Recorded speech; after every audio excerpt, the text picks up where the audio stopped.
that the real reason for calling it the war on terror is to take our liberties and freedoms. You know what? You may be right, sir. So they start with that lie, and the real purpose for that lie is to take our liberty and freedom. I have no monopoly on the truth. I don't know. I'm just talking what I can come up with in my own, by my own eyes. I mean, you know, the plane blew up. Did it blow up because of the fuel tanks? No, I don't think. I'm pretty sure it wasn't that reason. They didn't redesign the fuel tanks. There was no, you know, it might not have been Bin Laden. It's just that's what I'm. Another reason I think I'm right about the fact that they made up that terror war, the war on terror, to take our rights is, why is it that after 9/11, no other domestic terror attack? They can't be that good.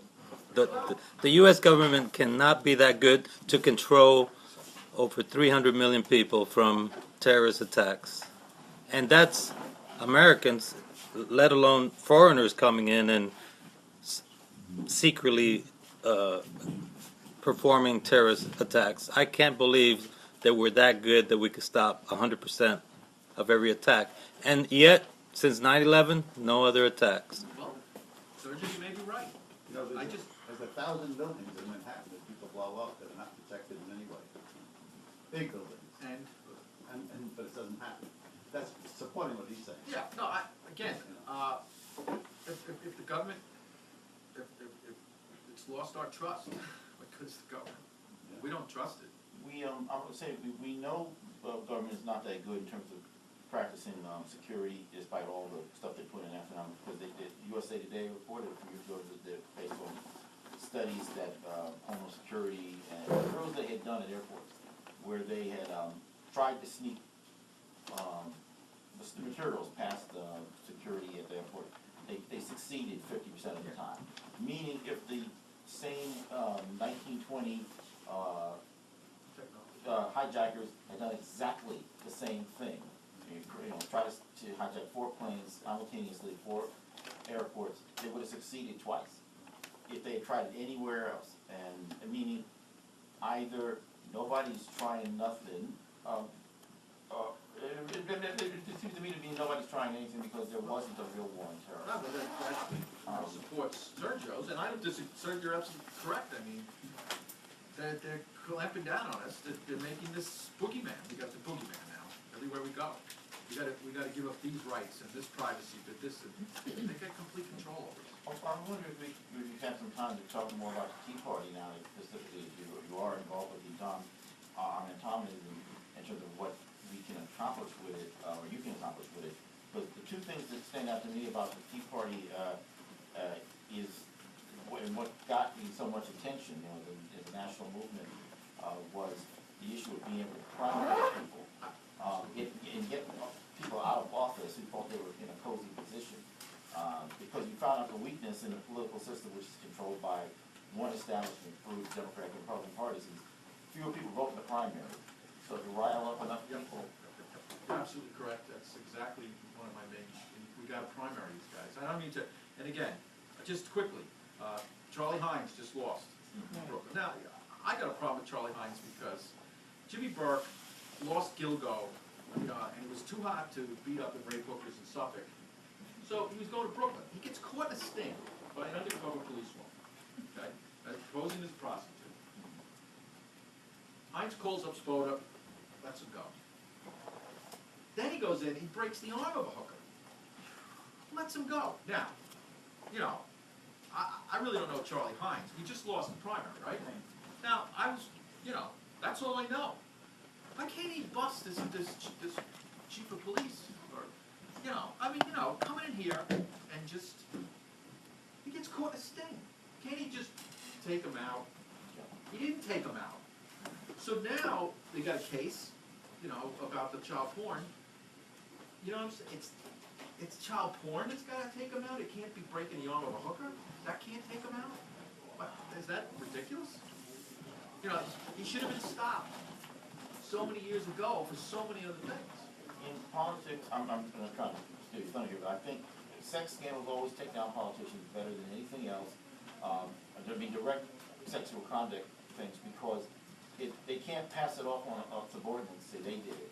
because they did it. And they can't, finesse it with complicated legalese, you know. You're saying sex because scandals takes them down?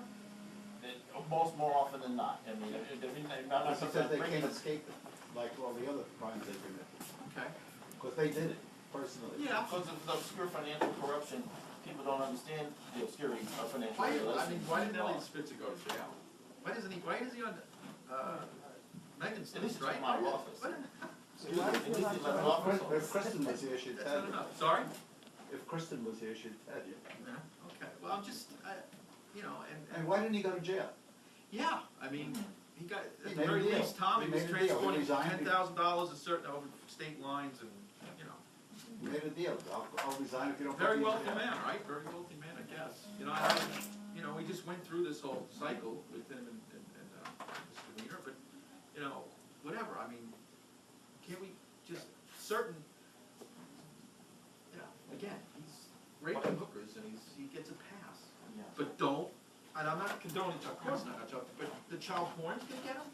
I'm thinking about in terms of getting politicians out of office, but getting them in jail is another issue, as you're pointing out. You know. Right, well, Tom Spoda's the DA in Suffolk, Jimmy's his boy, and has been since he was 13. Whoops. So Jimmy Burke does whatever he wants. You know, unfortunately for him, there's a police officer, a detective, that was disgusted by the fact that they had to go into the burglar's house and find child porn with a SWAT team.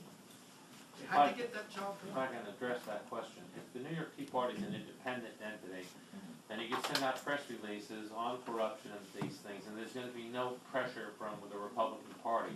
If the Tea Party is part of the Republican Party and simply is gonna primary Republicans, I mean, that's different than being an independent political party. Then there might be pressure from other Republicans, you're embarrassing us or this or that.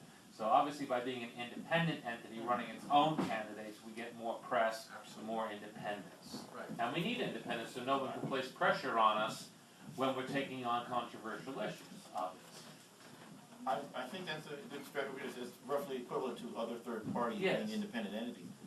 What we've seen with, say, things like the Ron Paul movement and whatever, is that there's a way to now finally bridge the gap and actually get people elected without them getting them compromised. That is, we look at people from the Libertarian universe, from maybe Prostitution Party universe, Tea Party universe, who are already independent, who have already been vetted through the independent system for independent project group, and then say, well, there's an opening in this race, why don't you run as the Republican candidate to take this open seat, and instead of a machine Republican taking this Republican seat. That's right. Now that's very important. I mean, I have to admire what Credico did this last time.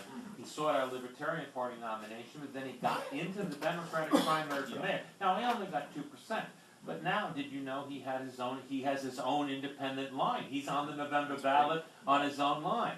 So I mean, that's pretty amazing. Yeah. I mean, I filed for public advocate. I was going to be the only GOP candidate, but I'm not a machine politician. So you can have these independent candidates that might run Tea Party, that might run Libertarian, and get the message out without being quashed by an existing structure, like the state Libertarian Party. That might What happened to you trouble. running? Oh, yeah, what basically happened was that the Personal Freedom Party had hired paid petitioners to come into New York to get all of the signatures for Sam Sloan for mayor, Kristen Davis for control, and me for public advocate. Now, at the meeting that was held with the paid petitioners the night before they were about to start, of which John Clifton was at, Sam Sloan stole those paid petitioners, told them, I have a secret project for you. I want you to get signatures for his 3 candidates to run for a citywide office as in the Republican primary. So he ignored the contract we had negotiated, and Sam was going to pay them separately to and outside of John Clifton's coordination to get Republican signatures. Now, what I understand happened is, even though Sam will deny this, is that they were told get any signature and use any witness because I don't expect to be challenged. But he was challenged. And so what ended up happening is, even though there were more than enough signatures, the witnesses weren't Republicans, and so we were thrown off the ballot, and then he filed a lot of cases. So you were thrown out with the dishwater. For 1 week, I was kept in the dark. John also kept me in the dark only because Sam had requested that. because if I had known about what was going on, I would have raised holy hell. So basically, they stole our paid petitioners, violated the contract, then didn't follow through on the Personal Freedom Party, then got bad signatures on the ballot for the Republican primary, then got thrown off, and that's what happened with that. He You sold want it to add to me that? as if, that you keep, So you keep haven't quiet got for 3 or 4 days. signatures. Yeah, we had No, signatures. you personally never ended up with signatures. I did personally have 5,000 signatures for public advocate as a Republican. Yeah, but. They were thrown out with the dishwater. Oh, okay. Yeah, he sold it to me as if we're just gonna do this for the last 3 days of the Republican drive was open, and then we're gonna go back to the. And he never Personal Freedom intended Drive. to do that. So he spent $22,000 for 4 days and screwed it all up. A fool and his money is soon parted. All I got to say. Yeah. That's what happened with The that. devil with the details was he wrote created a petition form that was defective because it didn't allow people to identify, the witness to identify The that party. they were by party, meaning the whole sheet had to be thrown out. And since he wasn't confiding with anybody else about what he had done, what he was doing at that Yes. point. I still think Sam's right, in the sense that if Republicans sign the petition for a Republican candidate, and the witness, let's say Michelle, is a registered voter in New York State and a resident of New York State, what does it matter if she's a registered Democrat? If she can testify, if subpoenaed, that she saw the Republican sign the petition, why should it constitutionally matter whether the witness, I mean, the only reason that you want a witness to be a New York State resident is so you can subpoena the witness and say that you observed the signature. But why should the requirement that she be a Republican be there as long as Republicans sign for a Republican candidate? Right. So I think he's right. He's taken it now up to the Second Circuit, but he's lost every appeal so far. And I think the Supreme Court could probably rule this and throw this out as unconstitutional, but what seems to happen with the court now is you can be totally right on the merits, but if the Supreme Court decides, because they don't want to have too many cases to decide, not to decide that case, they don't pick it up, and therefore the lower court's decisions stand, even though they may be patently unconstitutional. But he lost in the Supreme Court, he lost in the appellate division of the Supreme Court, they didn't take it up the Court of Appeals, and now he's filing in the federal courts. But the point is that he's losing along the way. And it's just, there's no justifiable grounds for a witness having to be, as long as they're a registered But voter. those lower courts would say also that, oh, we don't deal with constitutional issues. And that we don't want to support. You see, our forefathers screwed up in one thing. They made a great constitution and they had all these checks and balances. They didn't see the coming of political parties. Because political parties, again, if you've got 3 branches of government and the same political party gets in all 3, then you've got no checks and balances. Right. And that's the one mistake that they made. And is there no way to impeach congressmen, senators, or even any politician at any level? There are certain. We just have to wait around till their term is over? Well, they just did in Colorado, right? They just took out. We don't have the recall in New York State, but certain states have recall, and a number of states have referendum and initiative. New York does not. They just Well, took out the 2 well, politicians. Democrats, yeah. State- well, all across the country, I would love to start seeing politicians being kicked out of office. All right, well, Well, we're near they the should be end. as disposable as any butler or maid in the house or whatever. I agree. I don't want to sound demeaning, Any but final comment, Brian, on? no, I just hope Libertarian Party, we're brothers by different mothers. I don't. We're proud to have an affiliation with each And other. we just gotta get a party. This is an opportunity. This Tea Party and what's going on. This is an enormous opportunity to get a lot. There's a lot of support out there. Whether it's Libertarian or Tea Party, really doesn't matter. The core values are the same. Let's try to take advantage of this moment and get a third party and give those other 2 parties a reason to tell the truth and stop all the games. So. All right. You can't beat Santa Claus. I mean.